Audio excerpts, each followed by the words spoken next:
Hello everyone, welcome to this Saturday edition, and I have brought you some great news this Saturday.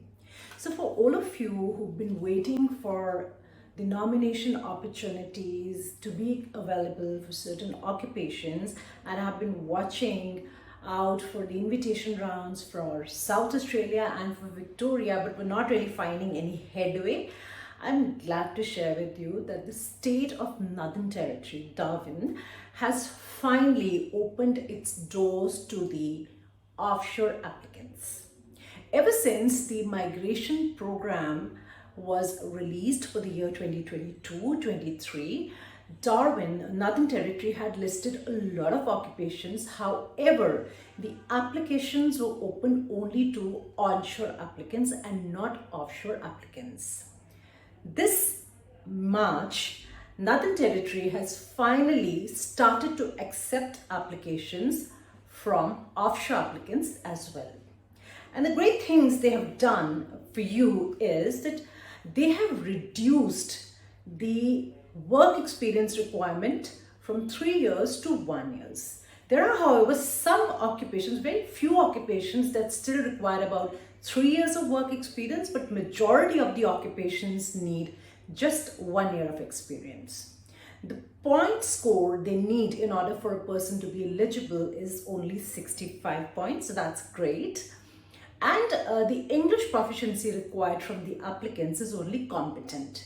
That is 6 bands in each section in the IELTS or 50 each in the Pearson Test of English Academic. Now, some of the occupations I'd like to quickly take up with you are ICT occupations. So a lot of people were waiting for ICT occupations to be available. Now, IT occupations, or let's say occupations assessed by the Australian Computer Society, can now apply for a nomination. You have your accountants, you have hotel managers, HR advisors, production managers, university lecturers, vocational education teachers, manufacturers, and marketing specialists. And the interesting thing is that, like I shared with you, you do not need to have a huge point or a high point score, so to say. So don't worry about increasing your points. As long as you meet 65 point mark, have 6 bands in each section, at least 1 year of experience or 3 years in some occupations were required, you are good to go. Now, 2 things I want you to remember. One is a huge upside and one is a downside.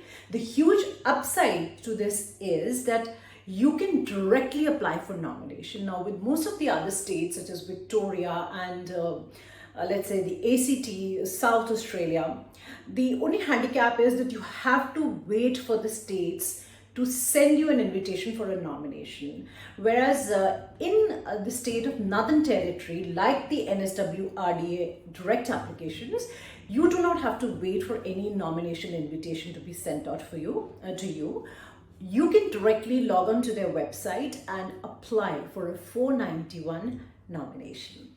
And the downside is that, unfortunately, offshore applicants are eligible only for 491 nomination and not 190 nomination.